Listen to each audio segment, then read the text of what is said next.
اعوذ باللہ من الشیطان الرجیم بسم اللہ الرحمن الرحیم۔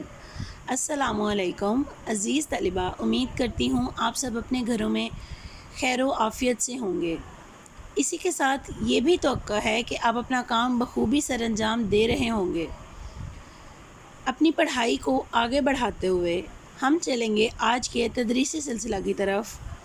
تدریسی سلسلہ نمبر ہے ہمارا 30، دن منگل، تاریخ 15 ستمبر 2020۔ مضمون ہے ہمارا جغرافیہ، جماعت ہفتم۔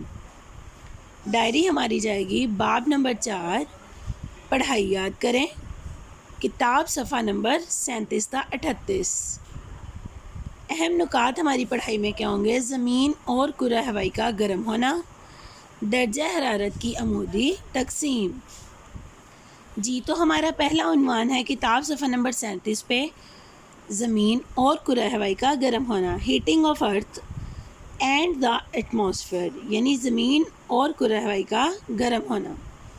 سطح زمین کی ساخت ایک جیسی نہیں، کہیں پانی ہے اور کہیں خشکی۔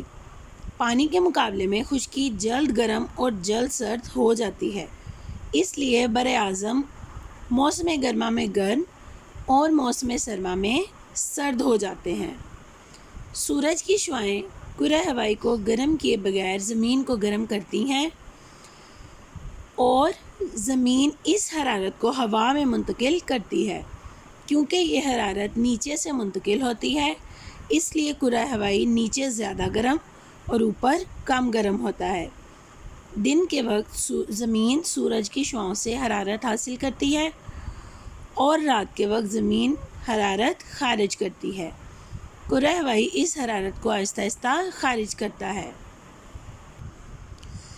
ابھی وہ ہمیں کیا بتا رہے ہیں کہ جو سورج کی شعاعیں ہیں، آپ کو اس ڈائیگرام سے مزید تفصیل کا پتہ چلے گا کہ سورج کی جو شعاعیں ہیں وہ کرہ ہوائی کو گرم نہیں کرتی، بلکہ سیدھا زمین پہ آتی ہیں اور زمین کی سطح کو گرم کرتی ہیں۔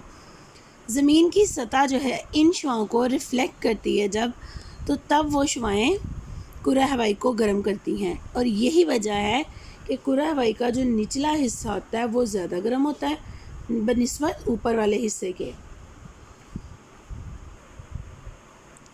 ایسے علاقے جو برف سے ڈھکے ہوئے ہیں ان کی سفید رنگت سورج کی شعاعوں کو زیادہ منعکس کرتی ہے، یعنی روکتی ہے، اور ایسے علاقے جو گہری رنگت کی چٹانوں پر مشتمل ہیں وہ سورج کی شعاعیں کم منعکس کرتی ہیں، یعنی وہ سورج کی شعاعوں کو کم روک سکتی ہیں۔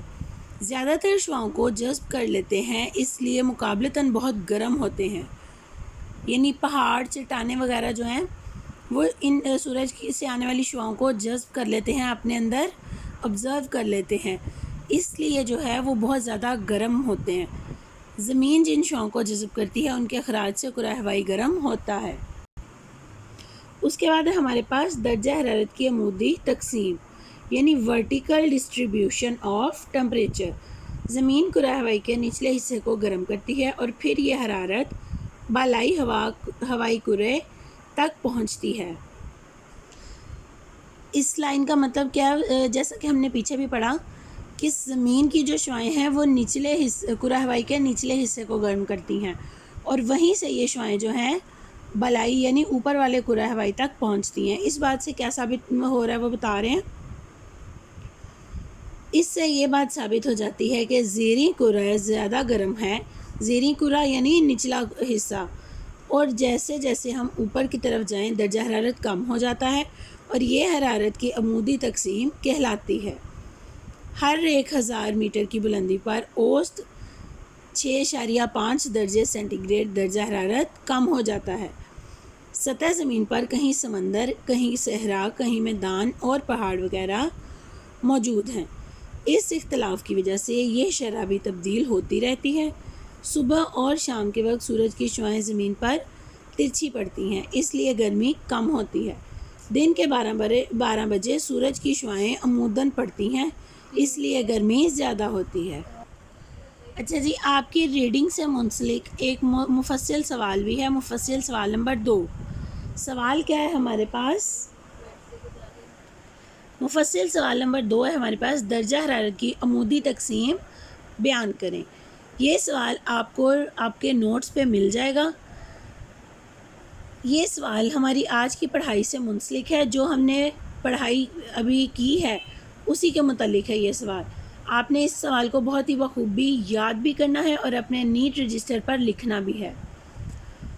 امید کرتی ہوں آپ اپنا کام بخوبی سر انجام دیں گے۔ گھروں میں رہیے، اپنا بہت خیال رکھیے۔ خدا حافظ۔